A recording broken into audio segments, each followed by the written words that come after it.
Laura sat at the corner table of the small coffee shop in the quiet town of Pineville. She sipped her vanilla latte and watched people walk by the window.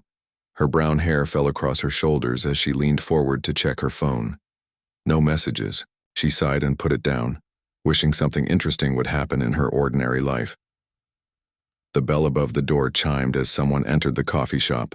Laura looked up out of habit and her breath caught in her throat. It was not a human who had entered. The alien woman stood tall and elegant. Her skin had a slight blue tint that caught the sunlight in a mesmerizing way. Her eyes were large and seemed to glow a soft purple. She wore clothes that looked almost human. A simple dress with a jacket, but the fabric moved like water when she walked. Her height was impressive, at least 7 feet tall, making everyone in the coffee shop look up and stare. Laura froze when their eyes met. The alien smiled, showing teeth that were slightly pointed, and began walking directly toward her table. Everyone in the coffee shop went quiet, watching the scene unfold. This was not supposed to happen. Aliens had arrived on Earth 5 years ago. Their massive ships had appeared above major cities, causing panic at first. They called themselves the Lyrians and had come seeking refuge. Their own planet was dying. They explained. They brought advanced technology and knowledge to share in exchange for a new home. But they mostly kept to themselves, in their own communities. Some worked with humans in scientific or diplomatic positions, but social mixing was rare, especially in small towns like Pineville. "May I join you?" the alien asked. Her voice was musical with an accent Laura had never heard. Before, it somehow sounded like bells and water at the same time. Laura nodded, unable to find words. The alien sat down gracefully, her long limbs folding into the small chair. She was even more striking up close. Her hair was silver with faint blue highlights and fell in waves down her back. Her features were sharp but beautiful in an otherworldly way. "My name is Kira," she said. "I have been watching you." Laura swallowed hard. "Why?" Kira tilted her head, studying Laura with curious eyes. "You help people. You fixed old Mrs. Bailey's roof last week when the storm damaged it. You helped the Miller child find his dog. You give without asking for payment. This is not common among humans. Or my people." Laura shrugged. "Those were small things anyone would do," the Kira smiled. "No, they would not. That is why I followed you. I needed to understand." Laura glanced around. The other customers were still watching them, some whispering to each other. She had never spoken to an alien before. Few in Pineville had. The town was too small, too unimportant to have much alien presence. "Understand what?" Laura asked, finding her voice growing stronger with curiosity. Kira leaned forward. "My people came to Earth because our world was dying. We needed a new home. We brought technology and knowledge to trade, but we did not understand humans. We thought you were all like your leaders. Calculating. Taking what you can give. We have been afraid to truly connect with humans." Laura frowned. "That's not fair. Some of us are like that, but most people just want to live good lives, help others when we can." Kira nodded. "That is what I have observed in you. For 3 weeks I have watched how you interact with others. The kindness you show without expectation. I have a proposal for you." Laura raised her eyebrows. "What kind of proposal?" Kira reached into her pocket and pulled out a small device that looked like a smooth stone. It glowed faintly blue in her palm. "This contains knowledge from my world medical advances that could help many humans. But my people are afraid to share it widely. They fear it will be used for weapons or profit." Laura stared at the device on the table between them. "Why show me?" "Because you are different," Kira said simply. "You could be a bridge between our peoples, someone who could show others how to use this knowledge for good, not gain. I have chosen you because of your heart." Laura laughed nervously. "I'm nobody important. I work at the small library. I don't have connections or power." Kira smiled. "You have something more important. You have trust. People in this town trust you. They listen to you. You have something my people have lost. Faith in others." Laura looked at the glowing stone. "What exactly would I have to do? Learn?" Kira said. "Then teach others. Show my people that humans can be trusted with knowledge." Show your people that working together brings more than working alone. Laura thought about her quiet life, her small apartment, her few friends. The alien was offering her a chance to do something that mattered. Something that could change everything. Accepting this will not be easy, Kira warned. There are those among both our kinds who prefer separation, who profit from fear. You may face resistance. Laura took a deep breath and reached for the stone. Its surface was warm against her palm like it was alive. Strangely, she wasn't afraid anymore. I'll try. She said, I can't promise I'll succeed, but I'll try. Kira's face brightened literally, her skin glowing slightly with emotion. That is all anyone can do. That is where hope begins. As Laura held the alien device, she realized her life would never be the same. The alien woman had followed her, and now she was following the alien into something bigger than herself. The knowledge of another world was literally in her hands. Kira stood up. We should go. There is much to learn, and the first lesson cannot happen here. Where are we going? Laura asked. Putting the stone in her pocket to meet others like me who believe in this vision, Kira said. Our settlement is not far from here. Laura hesitated for a moment, looking around at the familiar coffee shop, at the curious faces watching her. This could be dangerous. She knew humans who got too close to aliens sometimes disappeared, according to rumors. But something about Kira made Laura trust her. Perhaps it was the genuine hope in those purple eyes. Just let me pay for my coffee, Laura said.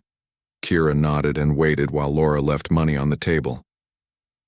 Then they walked out together into the sunny afternoon.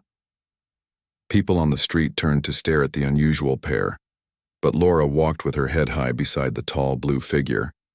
Kira led her to a sleek vehicle parked at the edge of town. It looked like nothing Laura had seen before. Smooth and silver with no visible wheels. It hovered slightly above the ground. This is my transport, Kira explained. It will take us to the settlement faster than your cars. Laura hesitated just a moment before climbing in. The interior was comfortable with seats that seemed to adjust to her body. The door closed silently and the vehicle began to move. No steering wheel, no controls that Laura could see. Kira simply spoke in her language, and the transport responded. They moved quickly through the countryside, beyond Pineville. The alien settlement appeared after 20 minutes of travel. It was beautiful and strange. A collection of domed buildings that seemed to be made of glass and some metal Laura had never seen before. They glowed from within with soft blue and purple light. Gardens with plants Laura didn't recognize surrounded the buildings. Some looked like earth plants, but with unusual colors. Others were completely alien. We live simply here, Kira explained as the transport stopped. This is a science outpost, not a diplomatic center. We study Earth's environment and work on ways our technologies can adapt to your world. Laura stepped out of the vehicle, looking around in wonder. How many of you live here? 50, Kira said. This is a small settlement. Others are much larger, especially near your cities. Several other Lyrians emerged from the buildings, watching Laura with open curiosity. They had the same blue-tinted skin and tall frames as Kira, though their features varied. Some had darker blue skin, others lighter. Some had hair in different shades of silver blue or even purple. Their clothing was similar to Kira's, simple but made of that flowing water-like fabric. Kira led Laura toward the largest building. This is our meeting place, she explained. Inside you will meet our leader, Tala. She must approve of our plan. Laura suddenly felt nervous. What if this Tala didn't approve? What if she was walking into something dangerous, but she had come this far? She followed Kira into the building. The inside was beautiful. High ceilings with what looked like stars embedded in them. The floor was warm beneath her feet, though it looked like stone plants grew along the walls, some glowing softly. In the center of the room, a group of Lyrians sat in a circle on cushions. They looked up as Laura and Kira entered. You have brought the human, Kira, one of them said, rising. This must be Laura. The speaker was slightly shorter than Kira, but had an air of authority. Her silver hair was braided elaborately and she wore a simple blue robe. I am Tala. Welcome to our home, Laura. Laura stood nervously in front of Tala. The Lyrian leader studied her with those intense purple eyes that seemed to see through her. After a long moment, Tala gestured to an empty cushion. Please sit with us. Laura. Tala said, her voice melodic. Like Kira's, but deeper. Kira has told us much about you. Laura sat down looking around at the circle of alien faces. They all watched her with open curiosity, but not hostility. She took a deep breath, trying to calm her racing heart. Kira believes you are the right human to help us bridge our worlds, Tala said. Is this something you truly wish to do? Laura thought carefully before answering. I don't fully understand what you're asking of me, but I want to help. Yes. If I can be useful in bringing our people closer together, I want to try. Tala nodded and looked at the others in the circle. Several of them nodded back. A silent communication seemed to pass between them. Very well, Tala said. We will show you the knowledge we wish to share, but first, you must understand us better. A male Lyrian with darker blue skin handed Laura a small cup filled with a glowing blue liquid. This is Nalara, he explained. Our traditional welcome drink. It will not harm you. Laura hesitated for a moment, then took the cup. It smelled sweet like honey and flowers. She took a small sip. The liquid was cool and refreshing with a taste she couldn't quite identify. It seemed to spread warmth through her body. Thank you, she said. The Lyrian smiled, seeming pleased by her acceptance. Tala began speaking. We came to Earth because our planet was dying. The inner core became unstable, creating massive earthquakes and volcanic eruptions. We had centuries of warning, but still many were lost. We searched for a compatible planet. For generations before finding Earth, another Lyrian, a female with silvery eyes, continued. Our ships carried the last 20,000 of our kind. We hoped humans would welcome us as we brought knowledge and technology to share. Our scientists had cures for many human diseases, ways to clean your polluted water and air, energy sources that don't damage the environment. But your leaders were suspicious. Kira added. They allowed us sanctuary but limited our interaction with ordinary humans. They took our technology but control how it is shared. They fear what would happen if humans and Lyrians became too close. Laura frowned. That's terrible. Why would they do that? Tala sighed. Control. If your people knew all we could offer, they might question why your leaders withhold it. The knowledge we wish to share with you now is being suppressed. Laura looked at them all, uncertain. What knowledge exactly? Kira removed the glowing stone from Laura's pocket and placed it in the center of the circle. It began to pulse with blue light.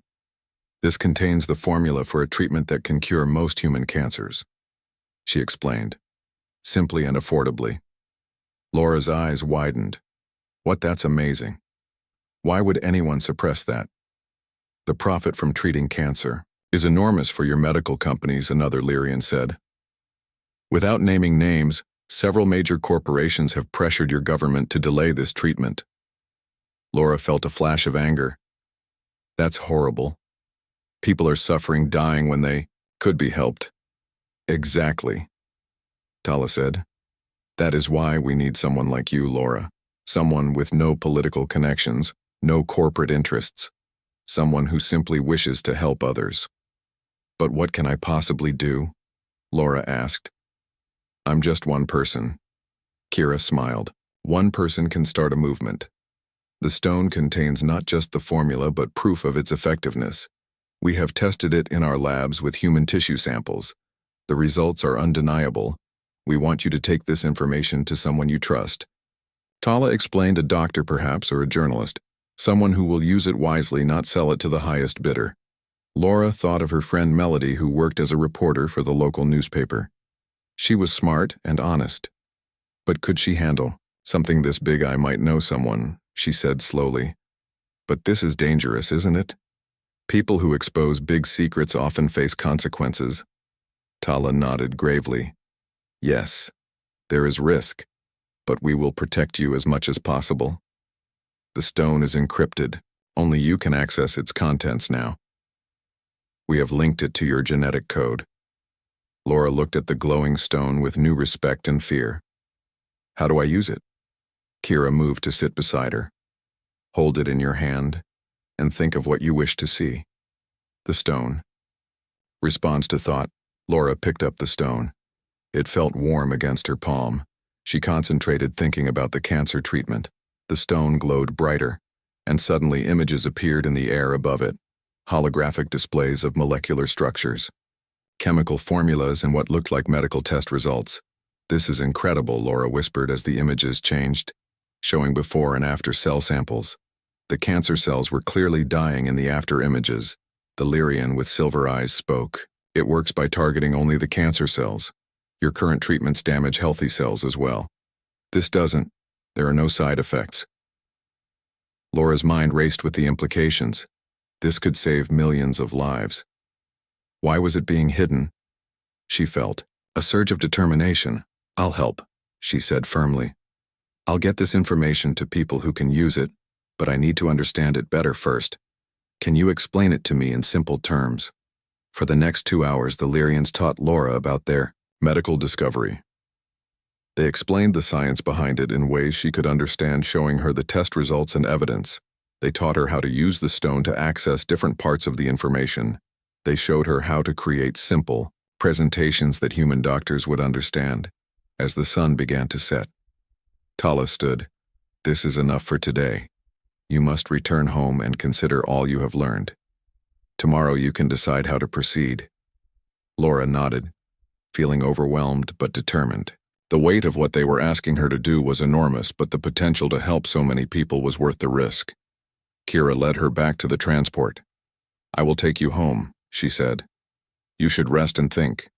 During the ride back to Pineville, Laura was quiet, processing everything she had learned.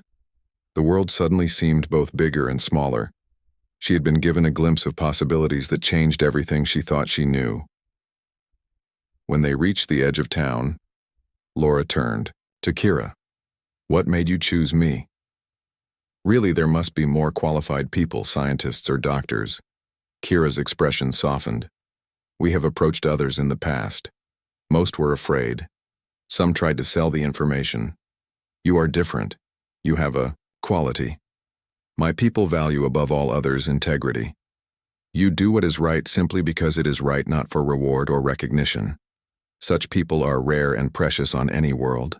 Laura felt humble hearing those words. I'll try not to disappoint you won't, Kira said with certainty. I will contact you tomorrow. Rest well. Laura stepped out of the transport and watched as it silently glided away before disappearing into the night sky. She walked home to her small apartment, her mind racing. With all she had learned, that night she couldn't sleep. She kept thinking about the glowing stone hidden now in her sock drawer and the responsibility it represented. Could she really do this? Was she brave enough? She thought about her parents, both lost to cancer, her mother just 2 years ago. How many other families were suffering when a cure existed but was being suppressed for profit? The anger she felt hardened into resolve. By morning, she had made her decision. She would contact Melody and carefully share what she had learned. But first she needed to learn more to truly understand the gift the Lyrians had given her. She called in sick to the library, something she rarely did. Then she took the stone from its hiding place and held it in her hand as Kira had taught her. Show me everything, she thought. The stone glowed brighter than before, and holographic images filled her small living room. She spent hours studying them, taking notes, making sure she understood. By afternoon, she felt ready. She messaged Melody asking to meet her after work at her apartment. It was time to take the first step. She didn't notice the black car parked across the street or the men inside watching her window with high-powered binoculars. They had been tracking all unusual alien movements for months, and Kira's visit to the coffee shop had definitely been unusual. The men spoke quietly into their radios. We have a situation. Alien contact with local civilian female Laura Mills. Protocol 7 is now in effect. Melody arrived at Laura's apartment just after 6. She was a tall woman with curly red hair and sharp green eyes that missed nothing. As a reporter, even for a small-town paper, she had developed good instincts. Something in Laura's message had triggered those instincts. This wasn't a casual get-together. Laura let her in, looking nervous. "Hey, thanks for coming. Do you want some coffee?" "Sure," Melody said, studying her friend closely. "What's going on? You look like you haven't slept." Laura made coffee with. Shaking hands once they were seated in her small living room, she took a deep breath. "Mel, what I'm about to tell you is going to sound crazy, but I need you to listen with an open mind." Melody set down her cup. "You know me. I'm the queen of open minds. What's happening?" Laura told her everything about Kira, the Lyrians, the settlement, and most importantly, the cancer treatment. As she spoke, she took out the stone and demonstrated how it worked, showing Melody the holographic displays of the medical data. Melody sat in stunned silence for several minutes after Laura finished. Her reporter's mind was racing with the implications. This was bigger than any story she'd ever covered, bigger than anything the Pineville Gazette had printed in its entire history. "How do we verify this?" she finally asked. "Can this really cure cancer?" Laura nodded. "According to all the data, yes. And it's being suppressed.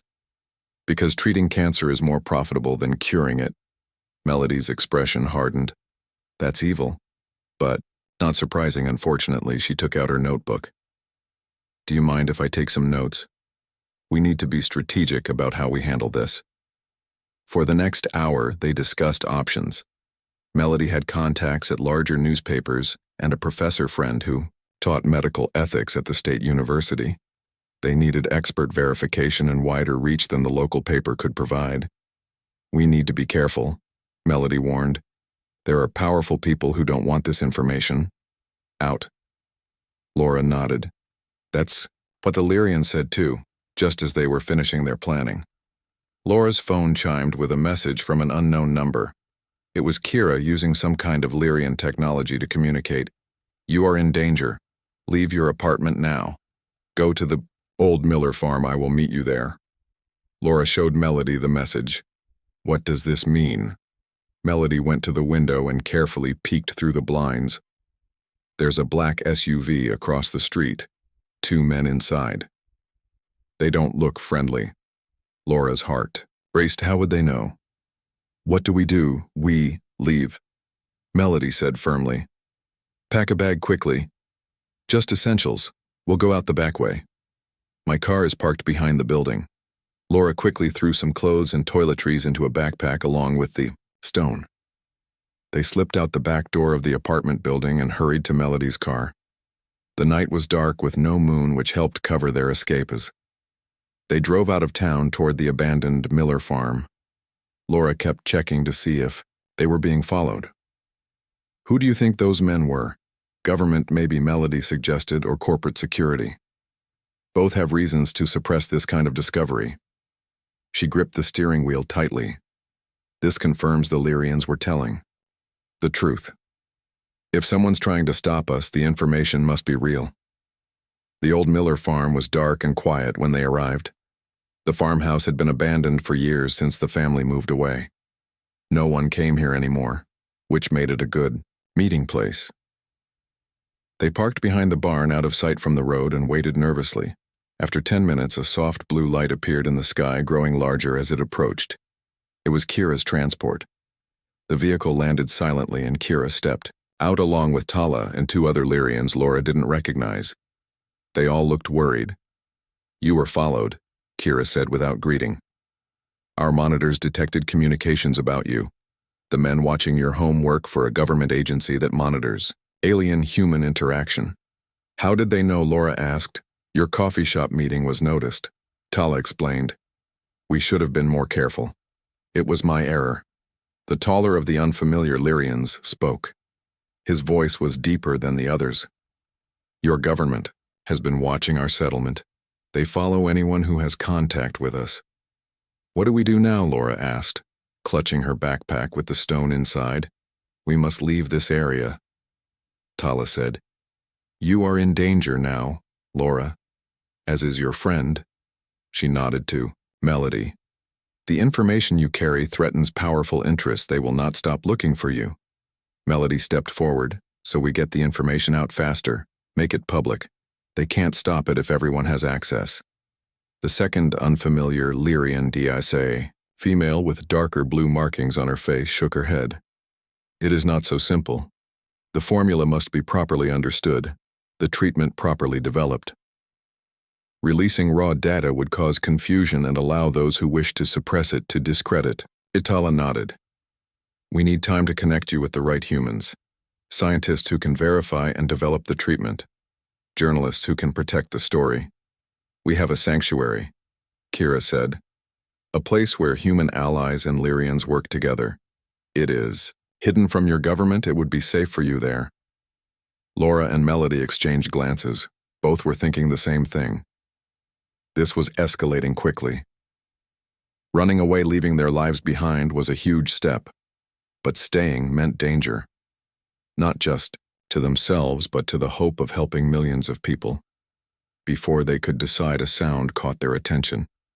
Vehicles approaching on the old farm road. Headlights appeared in the distance. They've found us, Tala said. We must leave now.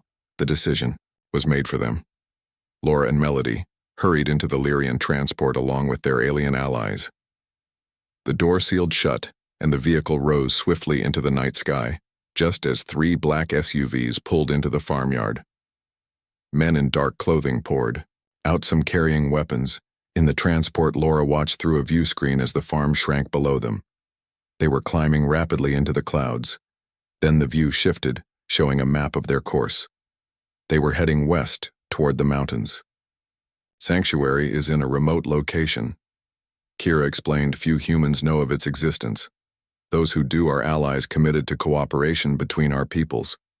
Laura sat back, trying to process how quickly her life had changed. Yesterday, she was a librarian. In a small town today, she was fleeing government agents with aliens carrying secret medical knowledge. Melody was already writing in her notebook. This is the story of a lifetime, she said, her eyes bright with excitement and fear. I just hope we live to publish it. The journey took several hours. The Lyrian transport moved faster than any human aircraft, but they took an indirect route to avoid detection. As they flew, Tala explained more about the sanctuary.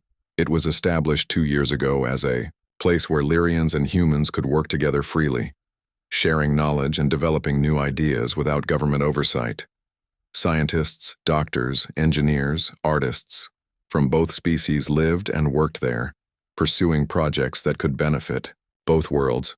The cancer treatment was just one of many breakthroughs they had achieved. Others included clean energy technology, new agricultural methods, and educational systems. The sanctuary represented the true spirit of cooperation that the official agreements between humans and Lyrians had promised but failed to deliver. As dawn broke, they approached a mountain range. The transport descended into a valley hidden between steep peaks. A misty lake reflected the early morning light. At first, Laura saw nothing unusual, but as they got closer, she realized the mountainside itself was opening. A massive door disguised to look like natural rock was sliding away, revealing a hangar inside. Welcome to Haven, Tala said as the transport glided into the opening. The door closed behind them, shutting out the world. Inside was an astonishing sight. A vast cavern had been transformed into a small city. Buildings that blended human and Lyrian architecture stood in harmonious arrangement. Gardens and water features created a peaceful atmosphere. People, both human and Lyrian, moved about, engaged in various activities. No one seemed surprised by the new arrivals. As they disembarked, Laura felt overwhelmed. This was beyond anything she had imagined. The sanctuary wasn't just a hiding place. It was a vision of what cooperation between species could achieve. A human man approached them. He was older, with gray hair and kind eyes. Dr. Adams, he greeted Tala with a respectful nod. New arrivals, I see, yes. These are Laura and Melody. Tala introduced them. They bring the cancer treatment data. We were discovered. They need sanctuary. Doctor. Adams smiled warmly at the two women. Welcome to Haven, I'm Peter. I was one of the first humans to join this community. You're safe here, and what you've brought may save countless lives. We've been waiting for This Laura handed over her backpack, suddenly feeling the weight of responsibility lifting. You can help develop this. Make it work. Peter nodded. That's why I'm here. I was an oncologist before I learned about the Lyrians. Their medical knowledge is extraordinary. Together, we can do what neither species could do. Alone. Laura and Melody were shown to comfortable quarters where they could rest. The room had elements of both human and Lyrian design, creating a space that felt both familiar and new. Large windows looked out on an interior garden where plants from both worlds grew together. As Laura stood looking out at this hidden world of cooperation, she felt something she hadn't expected: hope. This was what Kira had seen in her, a belief that things could be better, that people of different worlds could work together for good. She turned to Melody, who was already typing notes on her laptop. We're really doing this, aren't we? Melody looked up with a determined smile. We are, and we're going to change everything. Days turned into weeks at Haven Laura, and Melody adjusted to their new life in the hidden sanctuary. They were introduced to dozens of humans and Lyrians, all working on projects that could benefit both species. Each day brought new wonders and discoveries. Laura worked closely with Kira and Dr. Peter Adams on the cancer treatment. They needed to adapt it for human medical facilities using equipment that was widely available. The original Lyrian method required technology that Earth didn't, yet have Melody documented everything. Her reporter's instincts told her this was the most important story she would ever tell. She interviewed residents of Haven, learning their stories, how they came to join this secret community. Each one had a similar experience of disillusionment with official policies and hope for something better. One morning, Laura found Kira in the botanical gardens. The Lyrian was studying earth plants with fascination. These are remarkable, she said, touching a sunflower, gently. They turn to follow your sun. Such simple beauty. Laura smiled. You seem to find beauty in everything.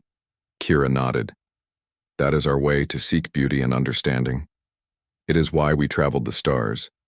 Even when we were dying, we sought new wonders. She looked at Laura curiously. Do you miss your old life? Laura thought about it. Sometimes I miss the simplicity, the library, my apartment, but I don't regret coming here. What we're doing matters. Kira's skin glowed slightly with emotion, a sign of approval. Among Lyrians, you have adapted well.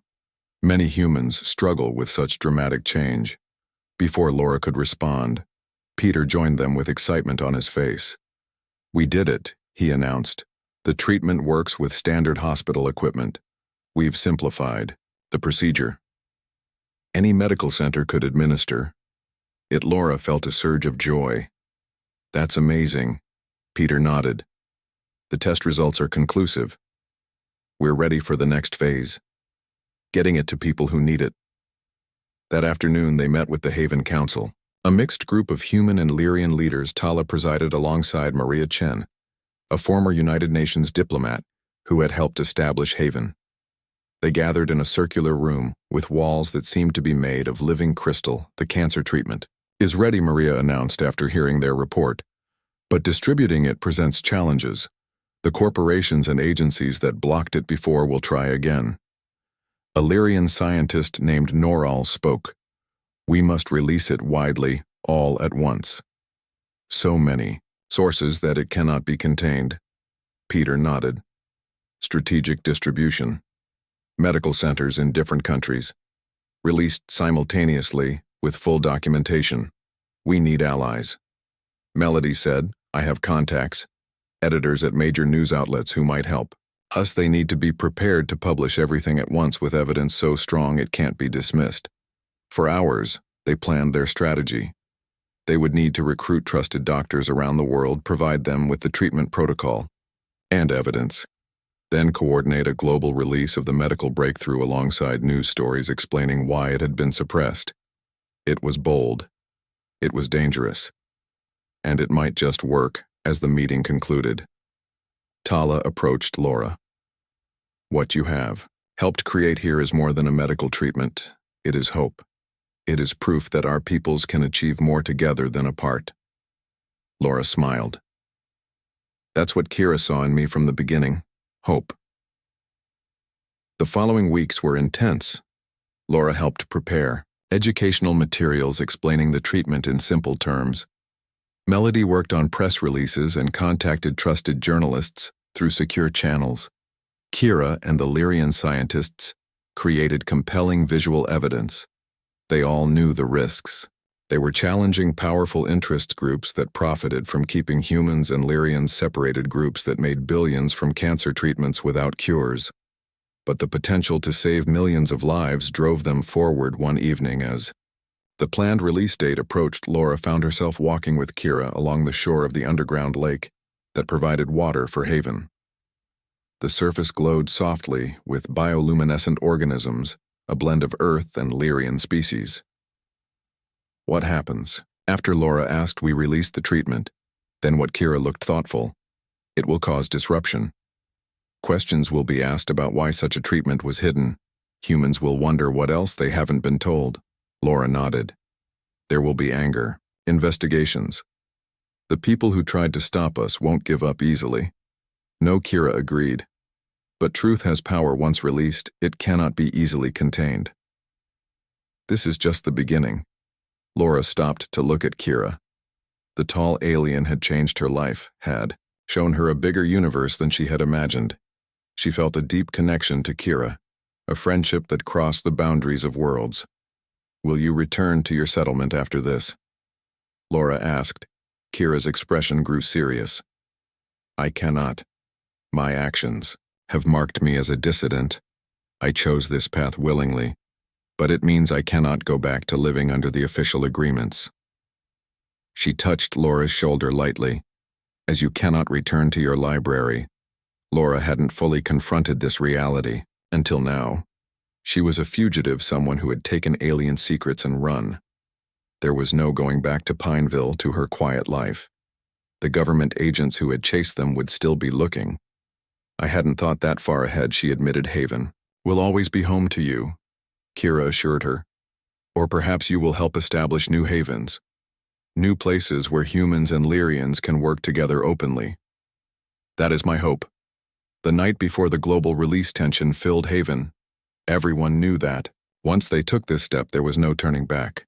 Security was heightened around the sanctuary. Lyrian technology monitored the surrounding mountains for any sign of discovery. Laura couldn't sleep. She paced her room, going over the materials. 1. Last time everything needed to be perfect. The treatment instructions, the evidence, the story. All of it had to be clear, compelling, and irrefutable. A soft knock on her door interrupted her thoughts. It was Melody, also unable to sleep. This is really happening, isn't it? She said. Tomorrow we change the world. Laura nodded. It's terrifying and amazing. She looked at her friend. You could have walked away that night at my apartment. But you didn't. Why? Melody smiled. Because some stories need to be told. Some truths are worth the risk. You showed me that by trusting me.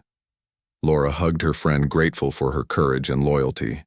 Together they had become part of something much bigger than themselves. Dawn came, though it was artificial, in the underground sanctuary. The appointed time arrived. Across the world, trusted doctors received packages containing the treatment protocol and evidence. Journalists prepared to publish stories. Websites were ready to go live. In Haven's communication center, Laura, Kira, Peter, Maria, Tala, Melody, and others gathered around monitors, watching as their plan unfolded. First came the medical releases. Hospitals in Tokyo, New Delhi, London, Cairo, Rio de Janeiro, New York, Los Angeles, and dozens of other cities announced a breakthrough cancer treatment simultaneously. Then came the news stories. Thousands of them all at once across every platform: television, newspapers, websites, social media. The stories explained the treatment, how it worked, why it had been suppressed, and the role of both humans and Lyrians in bringing it to light. Videos from doctors showing the treatment working spread rapidly. Evidence poured out too much, too fast, from too many sources to be stopped or suppressed. The world was listening in the communication center. They watched in silence as their work reached millions, then billions of people. Emotion filled the room. Lyrians glowing with feelings too complex for human understanding. Humans wiping away tears. As reports flooded in, one thing became clear: their plan had worked. The reaction was immediate and overwhelming. People demanded answers. Governments struggled to respond. Corporations saw their stock prices plummet as the truth about their suppression efforts became known. Questions arose about what other Lyrian knowledge was being hidden. By evening, the first patients were receiving the treatment in hospitals, brave doctors acting quickly to help those most in need. Reports of success began coming in almost immediately. The treatment worked exactly as promised. Laura sat exhausted but elated. "We did it," she whispered to Kira, who stood beside her. "We really did it." Kira's skin glowed with joy. "Yes, but this is just the beginning. Now the harder work begins." Laura looked at her questioningly. "What do you mean, building a new relationship between our peoples?" Kira explained. "One based on truth and cooperation, not secrecy and control. What we did today opened a door. Now we must walk through it together." Laura nodded understanding. The cancer treatment was a symbol, a first step toward something much larger. A new way for humans and Lyrians to exist together, sharing knowledge, solving problems, creating a better future for both species, on screens around them. News anchors were already asking what other Lyrian technologies might exist. Protests were forming outside government buildings, people demanding transparency about alien relations. For better or worse, the world was changing. And Laura Melody, Kira, and everyone at Haven had lit the spark that night as celebrations continued throughout the sanctuary. Laura stood alone for a moment on a balcony overlooking the underground city. The alien woman had followed her that day in the coffee shop and led her into an adventure beyond imagination. She had no idea what tomorrow would bring, but for the first time she felt truly alive, truly part of something meaningful, and she was ready for whatever came next. 3 months after the release of the cancer treatment, the world was still in turmoil, but it was the turmoil of transformation. Governments had been forced to acknowledge the suppression of Lyrian medical knowledge. Public pressure had led to investigations, resignations, and new policies. The relationship between humans and Lyrians was changing rapidly. At Haven, Laura woke to news that the United Nations was voting on a resolution to create open exchange centers where humans and Lyrians could freely share knowledge and technology without government or corporate interference. It was exactly what they had hoped for. She found Kira in the main hall watching the vote on a large screen. Many of Haven's residents had gathered there. The resolution passed by an overwhelming majority. Cheers erupted throughout the sanctuary. Lyrians glowed with emotion. Humans embraced each other. It was a victory for everything they believed in. "We did this," Kira said softly as Laura joined her. "You and me and everyone here. We changed the world." Laura smiled. "It still feels unreal sometimes, from librarian to revolutionary in just a few months." Their celebration was interrupted by Maria Chen rushing into the hall with urgent news. "Sensors have detected aircraft. Approaching the mountains," she announced, "government markings. They've found us." The room fell silent. The moment they had always feared had arrived. Despite their precautions, despite their success, they had been discovered. Tala stepped forward. "We have contingency plans. We will evacuate to secondary locations. We knew this day might come." Organized chaos followed as Haven's residents gathered essential materials and prepared to leave. The sanctuary had multiple emergency exits tunnels leading to different locations where transport vehicles waited. The evacuation had been rehearsed, but facing it for real was frightening. Laura helped gather medical data, making sure nothing of the ongoing research was left behind. Kira worked with the security team monitoring the approaching aircraft. "We have 2 hours at most," Kira reported. "They're moving cautiously, setting up a perimeter." Laura looked around at the sanctuary that had been her home these past months. This place of hope and cooperation was about to be lost. It seemed profoundly unfair after all they had accomplished. As she packed computers and research materials, Peter joined her. His face was grim. "They're sending in special forces," he said. "Not just regular military." "This is serious. Why?" Now Laura asked. "The treatment is already out. They can't stop it." Peter shook his head. "This isn't about the treatment anymore. It's about control. Haven represents something dangerous to them, a place where humans and Lyrians make their own rules, share knowledge freely.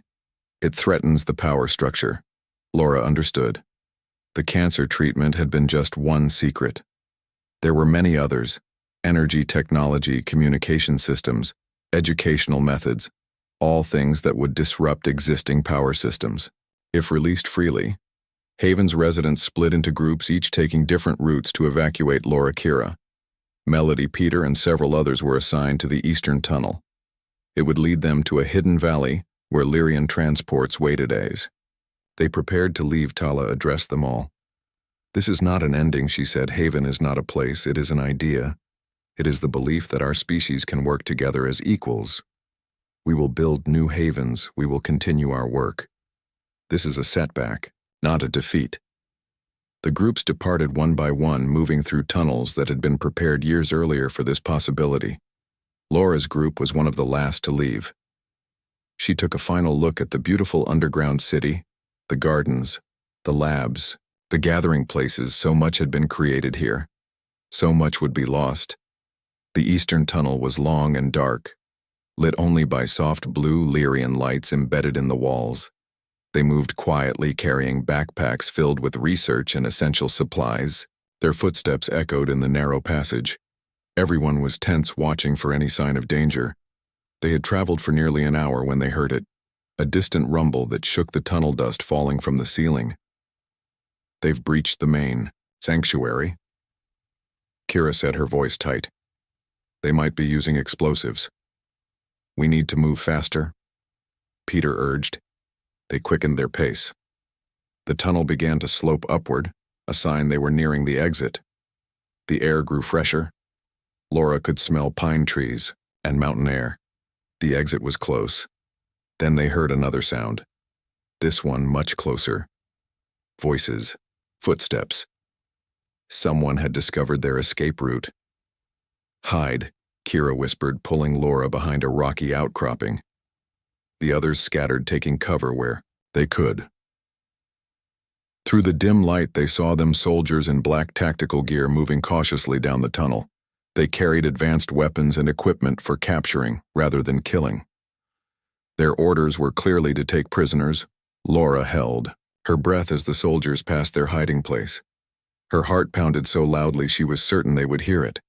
But the soldiers moved past, focused on the main tunnel.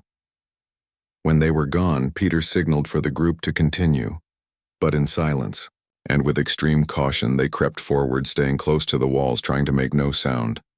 At last they saw it. The exit, a narrow opening partially concealed by bushes. Daylight filtered through. One by one they slipped out into the forest. Mountain air was cool and fresh after the tunnel. They were on a steep wooded slope with dense pine trees providing cover. Below, in a small valley, they could see their destination, a clearing where Lyrian transports should be waiting.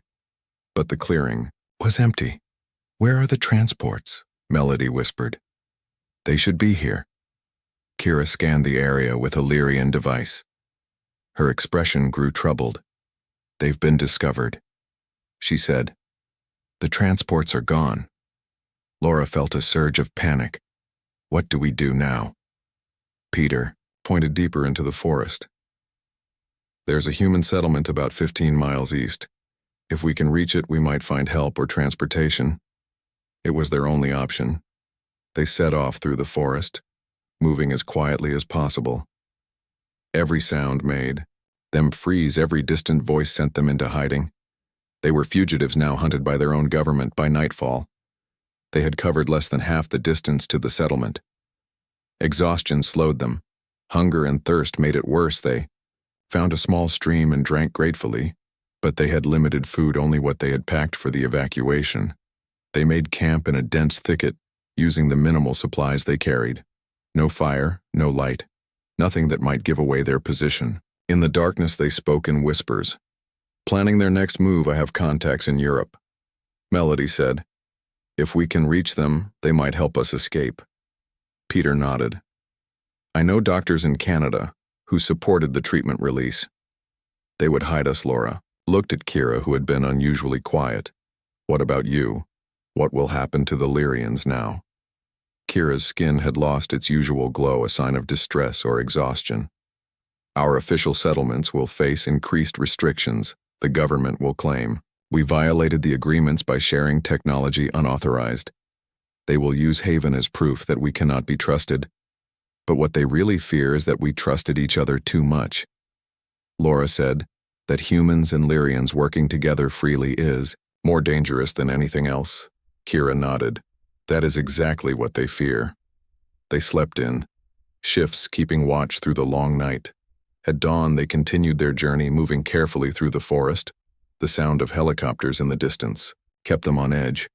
The search was expanding. By midday, they reached a road. Peter suggested they split up. A large group was easier to spot. Smaller groups might have a better chance of escaping. It was a painful decision, but a necessary one. They divided their research materials, making sure no single capture would lose all their work. They exchanged contact information using secure methods. The Lyrians had developed. Laura, Kira, and Melody would travel together, heading for a coastal town where Melody had connections. Peter and two Lyrian scientists would go north, aiming for the Canadian border. Others chose different routes, different destinations, but all shared the same purpose: to continue the work of Haven, to find new places to build cooperation between their species. Before they parted, Kira gathered everyone in a circle. Her skin glowed briefly as she spoke. "Remember why we do this," she said. "Not for ourselves, but for both our worlds. For a future where knowledge is shared freely, where fear does not rule, where we recognize that our differences make us stronger together." Laura felt tears in her eyes as she looked at these people, humans and Lyrians who had become her friends, her family. They were scattering now like seeds on the wind, but seeds grow. Someday they would find each other again. She hugged Peter goodbye, grateful for his wisdom and courage. She embraced the others, Lyrians and humans alike. Then Laura, Kira, and Melody set off along the road, keeping to the trees, staying out of sight. They walked for hours, following the road, but not on it. As evening approached, they saw a small town in the distance, lights coming on in houses and businesses, a place where they might find help. But it was also dangerous. Any of those people might recognize them from news reports, might alert authorities. Melody suggested they wait until dark, then try to find a vehicle. They needed to move faster to reach the coast. As night fell, they crept toward the town. Every shadow seemed threatening, every sound a potential danger. They found a gas station on the outskirts with several cars parked behind it. Kira used Lyrian technology to disable security cameras, while Melody, who had a surprisingly varied skill set, hotwired an older car that would be harder to track.